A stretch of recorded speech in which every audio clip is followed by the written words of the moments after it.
Seguramente han escuchado ustedes, seguramente has escuchado Nicole también, esta discusión con respecto a si la ciencia es o no, perdón, si la psicología es o no una ciencia.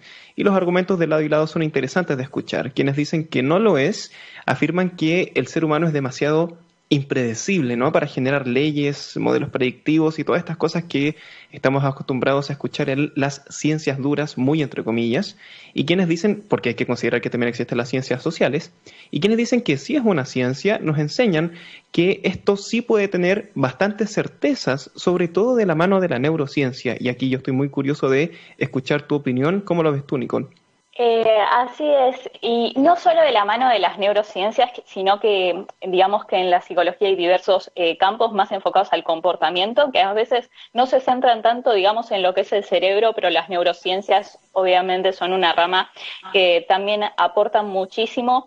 Y en general, para saber qué es una ciencia, tenemos que tener en cuenta que se realizan investigaciones, se aplica un método, hay una hipótesis, se confirma o se refuta la hipótesis, digamos, sigue todo un método científico y eso, digamos, es lo que va a determinar si es una ciencia o no. Obviamente que en la psicología es un poquito más complicado para algunas personas porque piensan que las ciencias solo son las ciencias formales o ciencias exactas que siempre dan un resultado igual, pero increíblemente, aunque en general las cuestiones de la psicología van a responder a una estadística, por ejemplo, el 80% de la población, no sé, hace X comportamientos ante X situación, existen leyes universales del comportamiento y eso tiene que ver más con cómo aprendemos, o sea, hay cuestiones que todos los seres humanos, incluidos los animales no humanos también,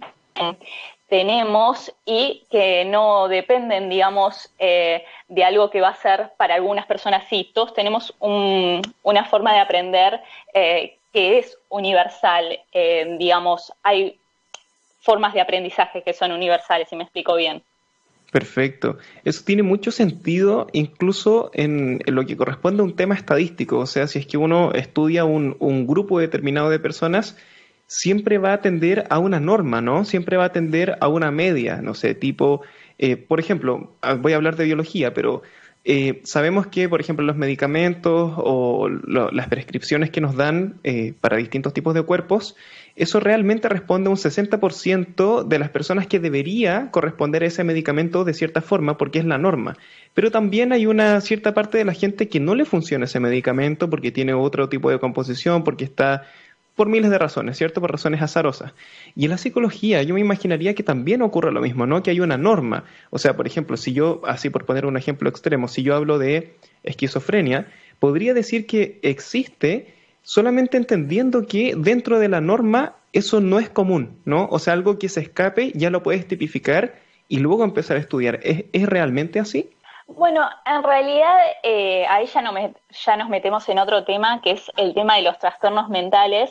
Sí. Y ese tema es un poco polémico porque en realidad los trastornos mentales son como guías que se establecen por consenso y hay algunos trastornos mentales que van a tener más, digamos, evidencia científica. Pero siempre que hablamos de trastornos mentales estamos hablando de ciertos comportamientos agrupados. Entonces, en general es difícil definir si esos comportamientos son, digamos, anormales o no. Digamos que tampoco se usa mucho esa palabra en la psicología, pero sí siempre va a haber una estadística sobre a qué terapia responde mejor las personas en general, por ejemplo, para X patología, la depresión, y para otras, como la esquizofrenia. Pero lo que es importante quiero decir, porque mucha gente dice, bueno, como hay terapias, hay un 20% por ahí de la población a la que no le funciona esa terapia que tiene evidencia y le funcionaba a la mayoría. Eso no quiere decir que vayamos y entonces le demos lugar a las pseudociencias. Quiere decir que probemos con otras que también tienen evidencia. Quizás tenga menor grado de evidencia, pero si a esa persona no le funciona una terapia que tiene evidencia, se puede buscar otra que igual también lo tenga. Eso es lo que tenemos la psicología, es que tiene muchísimas investigaciones de diferentes terrenos, por decirlo así. Sí, ahí yo voy a transparentar algo a la gente que nos está escuchando. A mí me cae muy bien Nicole porque detesta mucho las pseudociencias y eso eso siempre es positivo, ¿no? La pregunta que te quiero hacer es, y hablando de todo esto que tiene que ver con ciencias, que tiene que ver con pseudociencia, es ¿qué corrientes psicológicas, para los que no sabemos este detalle, podemos agrupar en el bloque de las que sí poseen un sustento científico?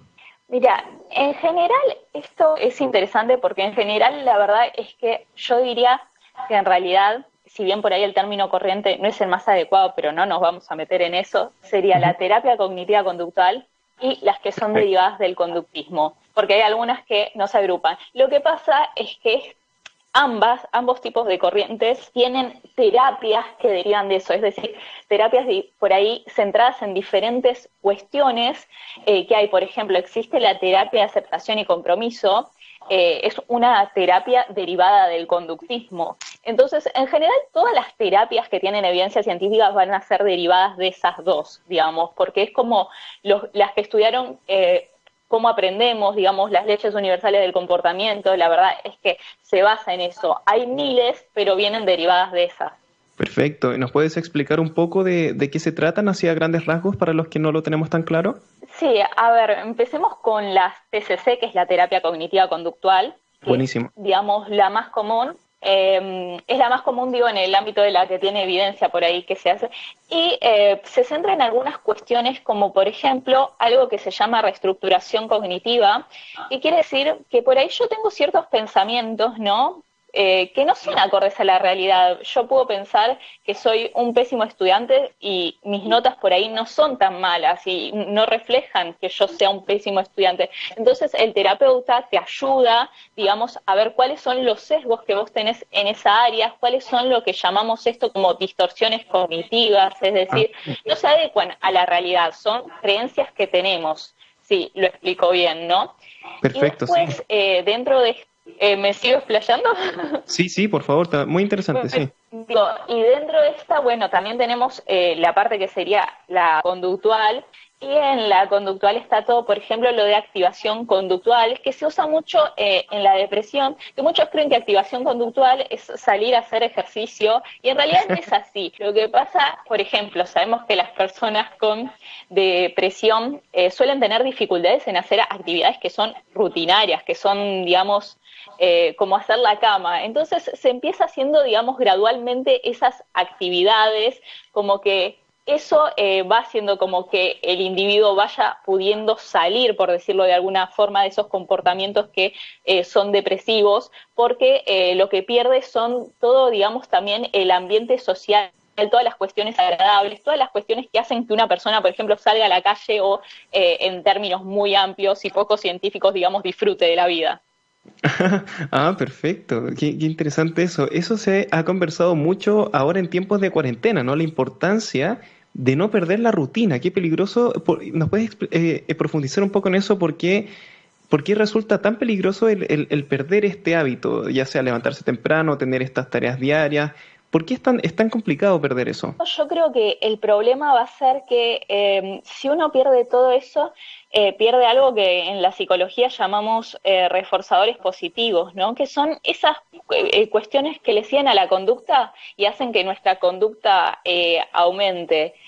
A ver si puedo dar un ejemplo. No sé, si por ejemplo yo después de hacer la tarea salgo con amigos y es algo que a mí me gusta y me agrada muchísimo, el que siga directamente algo que me guste, me agrade, diferente, hace que pueda aumentar mi conducta de hacer la tarea. En una situación como la que estamos, se pierden mucho esos reforzadores, muchos reforzadores sociales. Por lo tanto, mantener la rutina también hace por ahí que no perdamos todos esos reforzadores y también la habituación, ¿no? Porque después de esto vamos a tener que volver a salir al mundo y si perdemos la rutina también va a ser muy difícil volver a adaptarnos, ya que empezamos a hacer otro tipo de condicionamientos, como otras cosas, establecimos otras relaciones. Espero estar explicando lo más sencillo posible, que es lo que intento.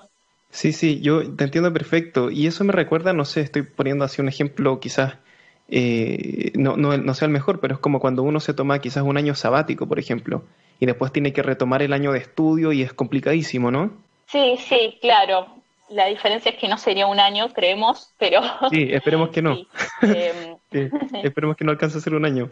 Y bueno, por el contrario, Nicole, ¿Cuáles pueden ser, tú ya me has dicho que la palabra corriente no es la mejor, las disciplinas, no sé, de la psicología que no tienen sustento científico? Bueno, la verdad es que no tengo idea si se llaman corrientes o no las que no tienen sustento científico, pero siempre se le dice corrientes.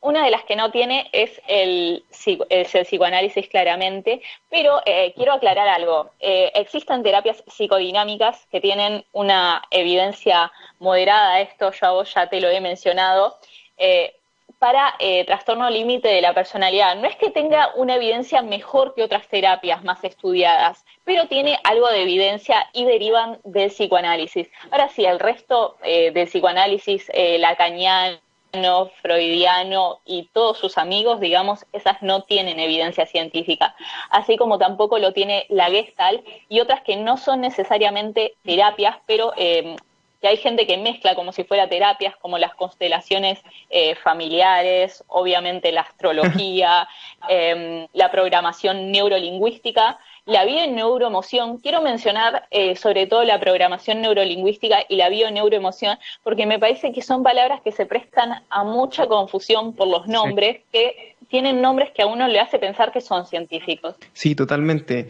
Pero es impresionante eso, o sea, puede pasar que yo vaya a una consulta a hacerme terapia, ¿no? Y mi terapeuta salga con el verso astrológico, ¿puede ser? Quiero aprovechar este momento para contar que a mí me ha pasado.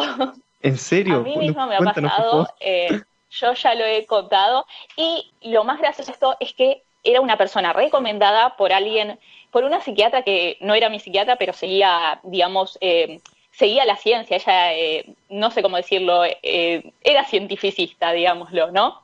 Ya. Entonces, claro, yo fui con mucha confianza y era una terapeuta cognitiva conductual, no es que fui a una psicoanalista. Bueno, no sé, la cuestión es que en la primera sesión no me pareció nada raro, la segunda sesión fui y yo ya había mencionado en algún momento mi interés por la ciencia y qué sé yo, y en un momento me pregunta si yo sé qué es la astrología.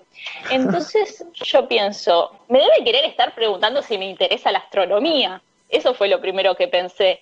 Y entonces le dije que no, porque quería ver qué me explicaba ella para ver si efectivamente se estaba confundiendo astrología con astronomía, porque yo no pensaba que por cómo era mi carácter alguien me fuera a ofrecer astrología. O sea, por más que creyera en eso. Pero bueno, en eso me dijo que pensaba de hacerme una carta natal, que había personas a las que les sirve para conocerse mejor. En ese momento la terapia transcurrió sabiendo que yo no iba a volver ahí, que todavía creo que no me fui porque no había una puerta directa y porque me tenía que abrir ella, si no creo que me iba en el momento. Entonces fue como, bueno, tengo que fingir algo acá, pero puedo decir, a mí me ha pasado y con alguien que sostenía que iba a hacer una terapia, digamos, con evidencia científica, o sea, lo que es mucho peor, pero bueno. Wow. Entonces, no solo puede pasar, sino que me ha pasado. No digo que sea lo más probable, pero a mí me ha pasado. Wow. Bueno, tu reacción es muy clásica de Capricornio también. Pero mira, fuera Soy de Capricornio. Mira, de verdad, hablando súper en serio y fuera de toda broma, yo encuentro que igual eso es súper peligroso, porque tú tienes el conocimiento, tú nos estás explicando ahora de qué se tratan estas disciplinas corrientes, como les queramos llamar, que sí tienen base en la ciencia, y podemos quizás un poco ir exigiendo esto, y si el terapeuta no nos lo da, bueno, lo podemos cambiar. Pero una persona, por ejemplo, que va con desconocimiento, que piensa que la psicología es solo una, y claro, uno va, entra a la consulta y te salen con el tipo de, mira, quizás tú eres Escorpio por esto. Yo no sé qué tanto te puede ayudar realmente si es que uno va con un problema real. O sea, hay un medio para, no sé si denunciar es la palabra, pero para decir quizás que hay algunos terapeutas que dicen esto, que lo están vendiendo como como una respuesta para solucionar problemas y que realmente no es así. Yo la verdad es que como que me encontré un poco con... A ver, yo realmente no supe qué hacer. Yo no la denuncié, aunque debería haberlo hecho, pero no sabía qué hacer. El tema es que no sé cómo funcionará en Chile. En algunos lugares acá hay un colegio de psicólogos. Si pertenece a ese colegio de psicólogos, vos la podés denunciar ahí. El tema es que en la capital, que es donde yo vivo, no tenemos colegio de psicólogos. Por lo tanto, estamos un poquito más desamparados en ese sentido. Pero si hay un colegio de psicólogos, claramente, y vos te das cuenta de esta situación, tenés que reclamar en el colegio. Amigos, estamos conversando con Nicole Bensanquien. Vamos a escuchar una muy buena rolita y ya estamos de regreso.